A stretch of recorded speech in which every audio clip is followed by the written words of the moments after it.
అమ్మ తన ప్రాణాలను పణంగా పెట్టి బిడ్డకు ప్రాణం పోసి ప్రపంచానికి పరిచయం చేస్తుందని మంత్రి కొండా సురేఖ అన్నారు.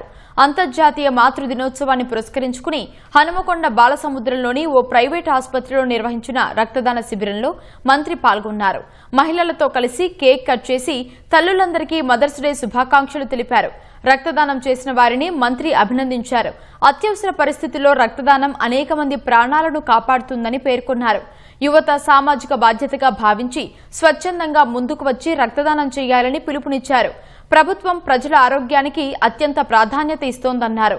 గ్రామీణ స్థాయి వరకు మెరుగైన వైద్య సేవలను వివరిస్తూ ప్రతి పేద కుటుంబానికి నాణ్యమైన ఆరోగ్య సదుపాయాలు అందించే దిశగా కాంగ్రెస్ ప్రభుత్వం పనిచేస్తోందన్నారు. మదర్స్ డే సందర్భంగా ప్రపంచంలోని తల్లులందరికీ మాతృదినోత్సవ శుభాకాంక్షలు తెలియజేస్తా ఉన్నాను. మరి తల్లిని మించిన దైవం లేదు.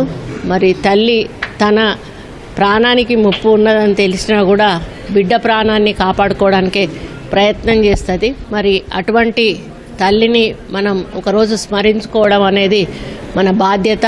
మరి ఈ మధ్యకాలంలో మనం చాలా చూస్తూ ఉన్నాము.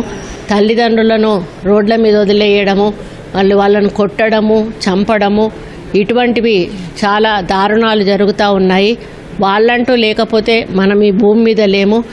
మనకు జన్మనిచ్చి కాయకష్టం చేసి రెక్కలు ముక్కలు చేసుకొని మనల్ని ఈ స్థాయికి తీసుకొచ్చినటువంటి తల్లిదండ్రులను గౌరవించవలసిన అవసరం ప్రతి ఒక్కరికి కూడా ఉంది.